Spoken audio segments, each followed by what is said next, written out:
दोस्तों, किसी को कामयाबी बहुत जल्दी मिल जाती है और किसी को कामयाबी मिलने में बहुत समय लगता है और किसी को मिलती भी नहीं। हम सब बहुत मेहनत करते हैं, लेकिन हमारे मेहनत के अनुसार हमें फल नहीं मिल पाता है। और आपने देखा होगा कि कुछ लोग थोड़ा ही परिश्रम किए और वे लोग बहुत आगे निकल गए। आप कहते भी होंगे कि अरे वो तो मेरे से पढ़ने में धीमा था, लेकिन फिर भी हमसे आगे निकल गया। आप जो सोच रहे हैं वो चीज़ आपके हिसाब से नहीं हो रही है और बार बार असफलता का मुंह ही देखना पड़ रहा है और अंत में आप खुद को लाचार पा रहे हैं, खुद को कमज़ोर पा रहे हैं। कई बार होता है कि हम सब इतने असफल हो जाते हैं कि हमारा पूरा मन टूट जाता है। हम खुद को बहुत कमज़ोर और हारा हुआ महसूस करने लगते हैं और बहुत निराशा भी होती है। और निराशा क्यों ना हो, दुखी क्यों ना हो हम, क्योंकि हमने तो बहुत परिश्रम किया था, जितना हमसे होना चाहिए था उतना मेहनत किया था, लेकिन मुझे उस परिश्रम के हिसाब से उसका फल नहीं मिल पाया और एक बार फिर असफलता का मुंह देखना पड़ा। दोस्तों, ये सारी परिस्थितियाँ अगर आपके भी जीवन में घटित हो रही हो या ना भी घटित हो रही हो, तो भी आप इस वीडियो को अंत तक ज़रूर देखिएगा, क्योंकि इस वीडियो के माध्यम से आपको कुछ ऐसी बातें पता चलेंगी जो कि शायद आपने इससे पहले कहीं सुने हो।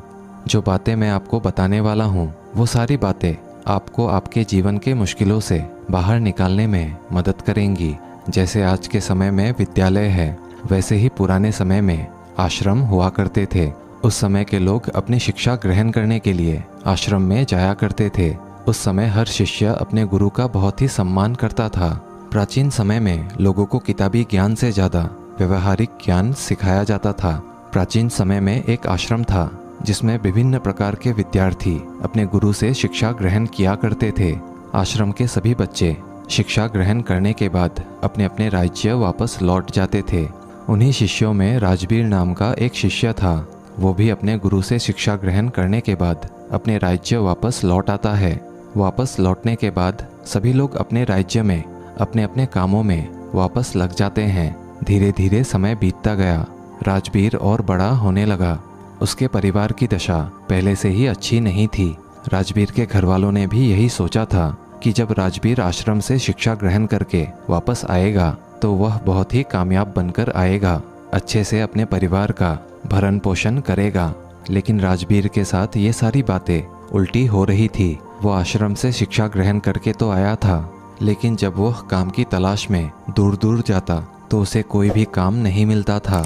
छोटी छोटी चीज़ों में वह असफल हो जाया करता था। राजबीर एक बार एक राजा के यहाँ गया हुआ था, क्योंकि राजा अपनी सेना में नए सैनिकों को भर्ती कर रहा था। राजबीर भी राजा की सेना में शामिल होने के लिए महल पहुँच जाता है। राजबीर जब राजा के अधिकारियों के सम्मुख प्रस्तुत होता है अपनी योग्यता को साबित करने के लिए, तो उसके हाथ पैर कांपने लगते हैं। यह देख राजा के अधिकारी उसे बाहर कर देते हैं। उससे कहते हैं कि तुम राजा की सेना में अभी भर्ती होने के लायक नहीं हो। दोस्तों, इस बात से राजबीर बहुत ही निराश और हताश हो जाता है, क्योंकि उसके जीवन में अगर कोई उम्मीद भी बची हुई थी तो यही एक थी।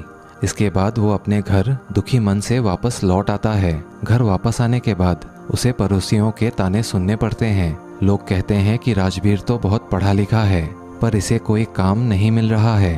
कोई कहता है कि ये आश्रम में ठीक से पढ़ाई नहीं किया होगा, और कुछ लोग तो यहाँ तक भी कहने लगते हैं कि इसकी सोचने समझने की शक्ति ही कम है, इसीलिए इसका दिमाग सही तरीके से काम नहीं कर पा रहा है।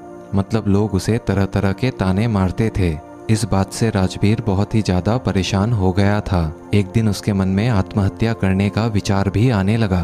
फिर जैसे तैसे उसने खुद को संभाला। उसने अपनी समस्या एक दोस्त से बताई। दोस्त ने कहा कि राजबीर, तुम एक बार फिर से अपने आश्रम गुरुजी से मिलने जाओ और तुम उन्हें अपनी सारी समस्या बताओ। वह तुम्हारी सारी समस्याओं का निवारण कर देंगे। राजबीर पहले हिचकता है कि आश्रम गए हुए बहुत दिन हो गए, पता नहीं गुरुजी मुझे पहचान पाएंगे या नहीं। लेकिन जैसे तैसे वो हिम्मत जुटाकर आश्रम चला जाता है। वहीं पर उसे वही पुराने गुरु मिलते हैं जिन्होंने राजबीर को बचपन में पढ़ाया था। गुरु अब बूढ़े हो चले थे। राजबीर उन्हें अपनी सारी समस्या बताता है। गुरु बिल्कुल शांतिपूर्वक उसकी बातों को सुनते हैं। राजबीर कहता है, हे गुरुवर, मैं कहीं भी जाता हूँ असफल हो जाता हूँ। मैं जीवन के किसी भी परीक्षा में पास नहीं हो पाता हूँ। मैंने अपना अध्ययन भी बहुत ही अच्छे तरीके से किया था, फिर भी मैं असफल होता जा रहा हूँ। खुद को लाचार पाता हूँ। मेरे दिमाग में तमाम तरह के नकारात्मक विचार जन्म ले रहे हैं। गुरु कहते हैं, राजवीर, मैं एक कहानी के माध्यम से तुम्हारी सारी समस्याओं को दूर करने की कोशिश करूँगा, लेकिन तुम इस कहानी को ध्यानपूर्वक सुनना। गुरु कहते हैं कि एक चरवाहा जंगल में अपनी बकरियों को घास चराया करता था। बकरी चराते चराते वो जंगल में इतना आगे निकल गया कि उसे शेर का एक छोटा बच्चा मिला। उस शेर के बच्चे ने अभी तक अपनी आंखें भी नहीं खोली थी। छोटा बच्चा सबको प्यारा लगता है, यह जानते हुए भी ये शेर का बच्चा है। उस चरवाहे ने उस शेर के बच्चे को अपनी गोद में उठा लिया और भेड़ों का दूध पिलाने लगा। वो बच्चा धीरे धीरे बढ़ने लगा, भेड़ों के बच्चों के साथ खेलता, भेड़ों के साथ ही घास खाता, भेड़ों की तरह ही बोलता, अपने आप को भेड़ ही समझता था। अब बच्चा बड़ा हो गया था। एक रोज किसी दूसरे शेर ने उन भेड़ों की झुंड पर हमला कर दिया। सभी भेड़ें दौड़ने लगी। शेर के उस बच्चे ने भी भेड़ों के साथ डरकर उसी झुंड में भागने लगा। वह अब बड़ा हो गया था, लेकिन फिर भी भेड़ों के साथ ही भागा जा रहा था। दौड़ते हुए शेर के बच्चे को, जो कि अब बड़ा हो चुका था, उस हमलावर शेर ने देख लिया था। उसे इस तरह भागते हुए देख उस हमलावर शेर को बड़ा ही आश्चर्य हुआ। उसने भेड़ों की ओर से अपना ध्यान हटाया और उस शेर के बच्चे को ही पकड़ लिया और उसे समझाने लगा कि तू क्यों डरता है, तू तो खुद शेर है। दूसरा शेर जो भेड़ों के झुंड से भाग रहा था, वह कहता है कि शेर तो जंगल का राजा होता है, उसकी दहाड़ से सभी जानवर कांपते हैं। मैं घास खाने वाला इतना शक्तिशाली शेर नहीं हो सकता। हमलावर शेर ने उसे पकड़कर एक कुएं के पास ले गया। कुएं के अंदर उसका चेहरा दिखाकर उससे कहता है, देख, तेरा चेहरा मेरे जैसा ही है, तेरे पंजे भी मेरे जैसे ही हैं, इसीलिए तू भेड़ नहीं शेर है। दूसरा शेर कहने लगा, ठीक है, मेरा चेहरा तेरे जैसा ही है, मगर तू तो बहुत शक्तिशाली है, मेरी आवाज़ से तो कोई डरता भी नहीं। हमलावर शेर ने कहा, तेरी आवाज़ से भी लोग डरेंगे, बस तू खुद को शेर समझना शुरू कर दे। जिस दिन तूने अपने आप को शेर समझ लिया, उस दिन तेरे से सब डरेंगे। बस तू खुद की अंदर की शक्ति को पहचान। तुझे महसूस करना होगा कि मैं भी एक शेर हूँ, मेरे पास भी ताकत है, मैं भी जंगल का राजा बन सकता हूँ। जिस दिन तेरे मन में ये विचार आ गया, उसी दिन तू किसी से नहीं डरेगा।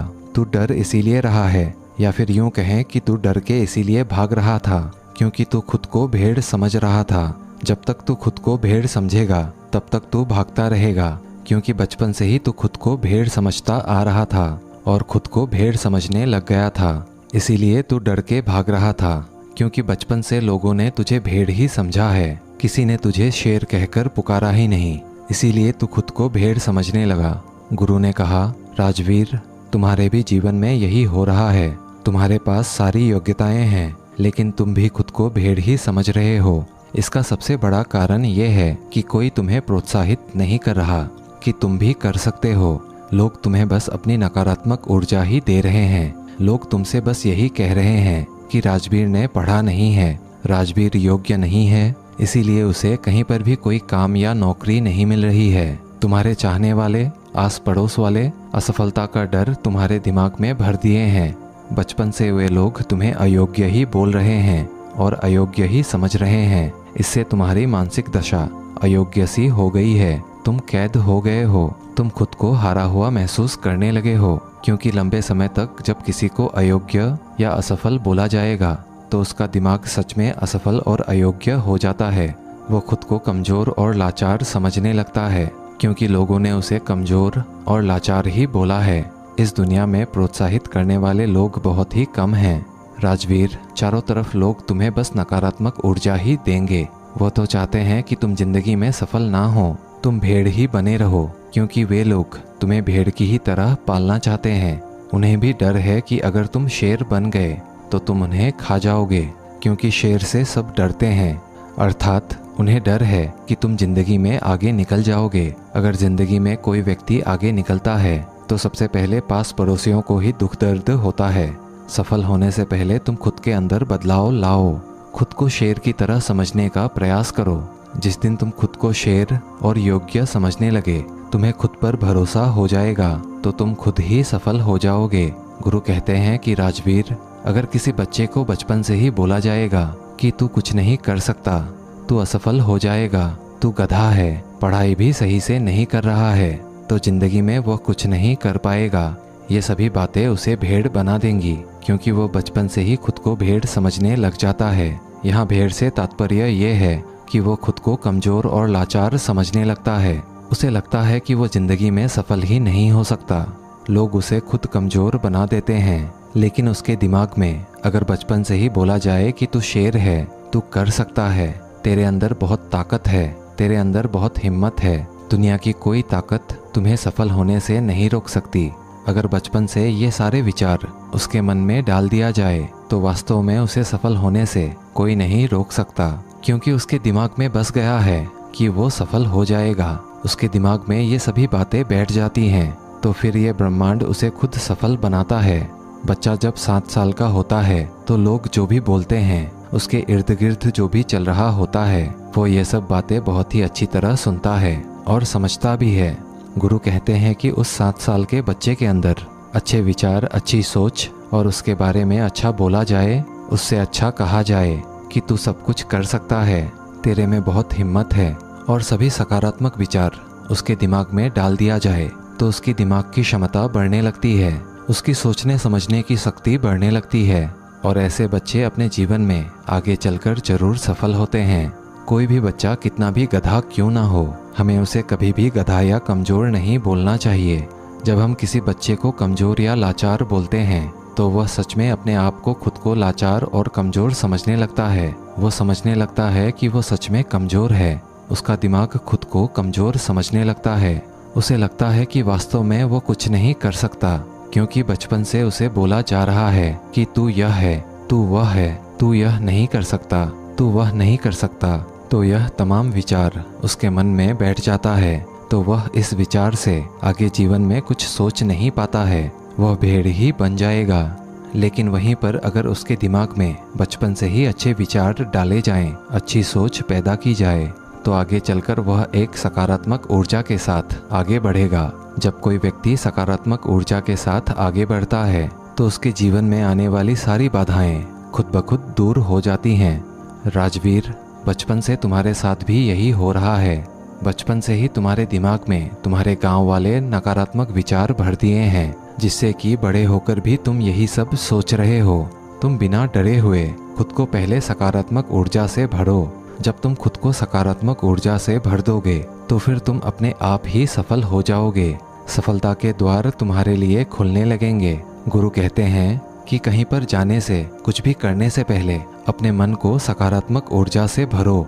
तुम्हें असफलता या नकारात्मक विचारों पर ध्यान ही नहीं देना है, तुम्हें बस खुद को सकारात्मक ऊर्जा से भरना है। तुम प्रतिदिन जब सुबह उठो और जब रात को सोने जाओ, तब महसूस करो कि मैं भी कर सकता हूँ, मैं असफल नहीं होऊंगा, मेरे अंदर भी ताकत है, मेरे अंदर भी हिम्मत है। खुद को सकारात्मक ऊर्जाओं से भरते रहो। इसके बाद धीरे धीरे तुम खुद को महसूस करने लगोगे कि तुम्हारे लिए सफलता के द्वार खुलने लगे हैं। गुरु आगे कहते हैं कि राजवीर, तुम ये काम आज से ही शुरू कर दो। अगर तुम ये काम आज से शुरू कर देते हो तो तुम्हें बहुत ही जल्द इसका प्रभाव देखने को मिलेगा। इतना कहकर गुरु शांत हो गए और ध्यान में चले गए। राजवीर अपने गुरु को दंडवत प्रणाम करते हुए एक सकारात्मक ऊर्जा के साथ आश्रम से वापस अपने घर आ जाता है। 2 महीने के अभ्यास के साथ सबसे पहले वो अपने अंदर के डर को समाप्त करता है, खुद को सकारात्मक ऊर्जाओं से भरता है।